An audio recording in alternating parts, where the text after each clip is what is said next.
सर्वदा सेव्य दादाजी श्री गोकुलनाथ प्रभु चरण शरण अनुरक्त समस्त सेवक वैष्णव वृंद આજે શ્રી હરિદિવસ અને પૂજ્ય ચરણ શ્રી કન્હૈયા તાજી મહારાજના જન્મોત્સવની અનેકાનેક વધાઈ, આશીર્વાદ અને શુભેચ્છાઓ.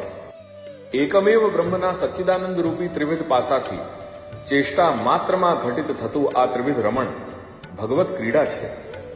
આ ત્રિવિધ રમણના સંદર્ભમાં બીજ ભાવના રૂપે પ્રત્યેક જીવમાં રહેલા આત્મધર્મનું કોઈ પણ પાસું, તે પછી આધ્યાત્મિક કે મર્યાદા માર્ગીય હોય અથવા આધિદૈવિક કે પુષ્ટિ માર્ગીય હોય, તેના મૂળમાં પ્રત્યક ચૈતન્ય અને ભગવત ચૈતન્યના વચ્ચે રહેલી ભગવદ ઈચ્છા અનુસારી ક્રીડા અને માત્ર ક્રીડા જ કારણભૂત હોય છે.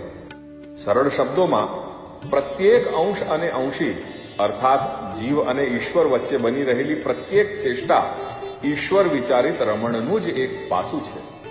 હજી વધુ સમજૂતી માટે એવું જાણવું જોઈએ કે સચ્ચિદાનંદ ઘન ઈશ્વર પોતે જ અનંત અને અસંખ્ય અણુરૂપ અનીશ રૂપ ધારણ કરે છે અને આ સર્જન લીલામાં અનીશ રૂપે આકાર ધારણ કરી સુખ દુઃખની અસંખ્ય અનુભૂતિ કરવા માંગે છે, તેમજ જન્મ મૃત્યુની કડીઓથી પસાર થવા માંગે છે. આ પ્રમાણે જાગતિક યાત્રામાં ક્યાંક અને ક્યારેક પોતાના અંશરૂપી અનીશપણાને અંશીરૂપ ઈશથી જોડી દેવા માંગે છે. આ રીતે ઈશ રૂપે ઈચ્છા કરનાર ભગવાન જીવ રૂપે અનીશ બની જાગતિક સુખ દુઃખોની અનુભૂતિ કરતા કરતા ક્રીડાના કોઈક બિંદુએ ફરી અનીશથી ઈશ બનવા ઈચ્છે તેને જ દૈવી જીવ કહેવાય છે. ભગવદ ઈચ્છા અનુસાર આ દૈવી જીવના બે પાસા હોય છે, મર્યાદા માર્ગીય અને પુષ્ટિ માર્ગીય.